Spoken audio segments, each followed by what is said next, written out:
జయం జయం అంటున్నారు కానీ ఒక్కడు కూడా సాహసించి యుద్ధము చేయలేడు. అవును ప్రా పుట్టినవాడైన దావీదు అంటున్నాడు, మీరెవ్వరూ గొల్యాతు ఎక్కువగా నిమిత్తం లేదు, నేను పోట్లాడుదును. సౌలు అంటున్నాడు కదా, ఇక అంత యుద్ధాభ్యాసం లేదు, అంత జ్ఞానం లేదు, అంత అనుభవం లేదు, నువ్వు బాలుడవు, పసివాడవు. ఇప్పుడు చాలా ఎత్తు రూపం బలము కలిగి ఉన్నాడు, అతని మీద నువ్వేం గెలుస్తావు? ఆయుధాలే లేవు కదా. అప్పుడు దావీదు అంటున్నాడు, సున్నతి లేని ఫిలిష్తీయుడు ఎంతటి వాడు.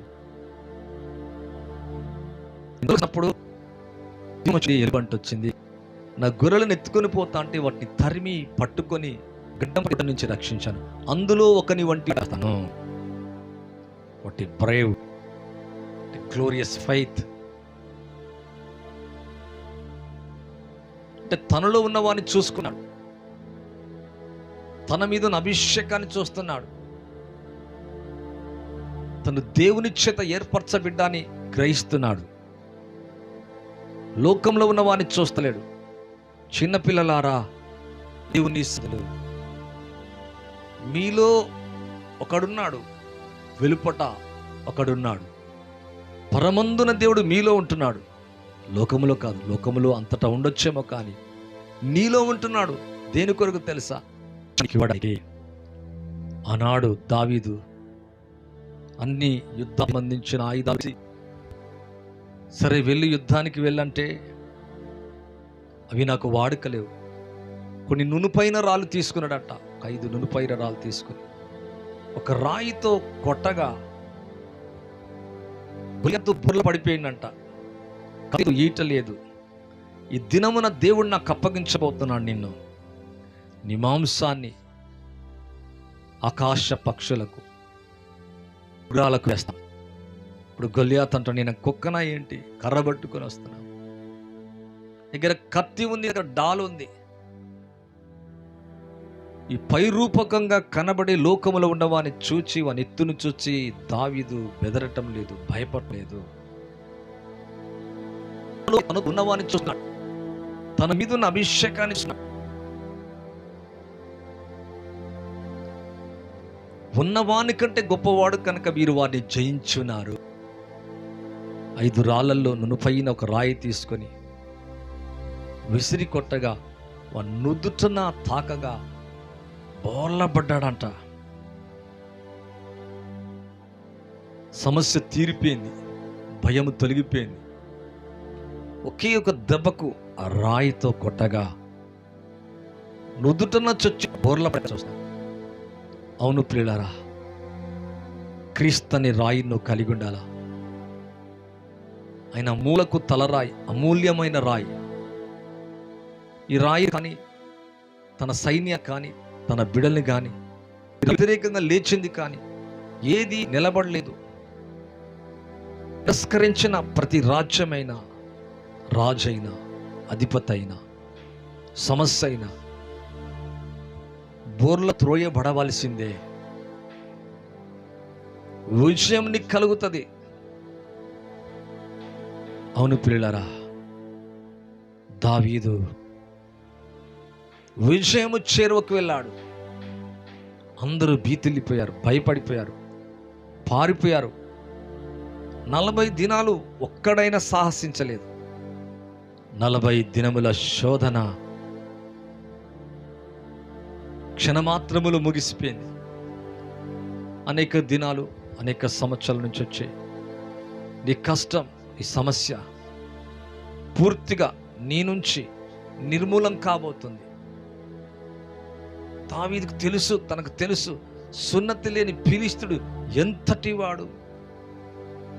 దేవుని జనం మేము, సున్నతి గలవారం, దేవుణ్ణి కలిగి ఉన్నాను, దేవుని చేత ఏర్పరచబడ్డాను, దేవుని రాయిని, దేవుణ్ణి, ఆ క్రీస్తుని కలిగి ఉన్నాను, ఆ ప్రభుని కలిగి ఉన్నాను కనుక విజయం నాకు తథ్యమని నమ్మి విశ్వసించి ముందుకు సైన్యంలో వచ్చి రాయి తీసుకొని కొట్టగా